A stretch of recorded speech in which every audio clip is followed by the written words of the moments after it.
اعمل ما شئت فقد غفرت لك.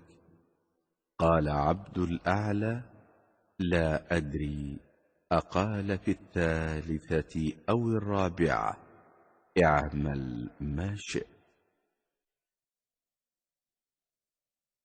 عن عبد الله بن مسعود رضي الله عنه قال: قال رسول الله صلى الله عليه وسلم: ليس أحد أحب إليه المدح من الله، من أجل ذلك مدح نفسه، وليس أحد أغير من الله، من أجل ذلك حرم الفواحش.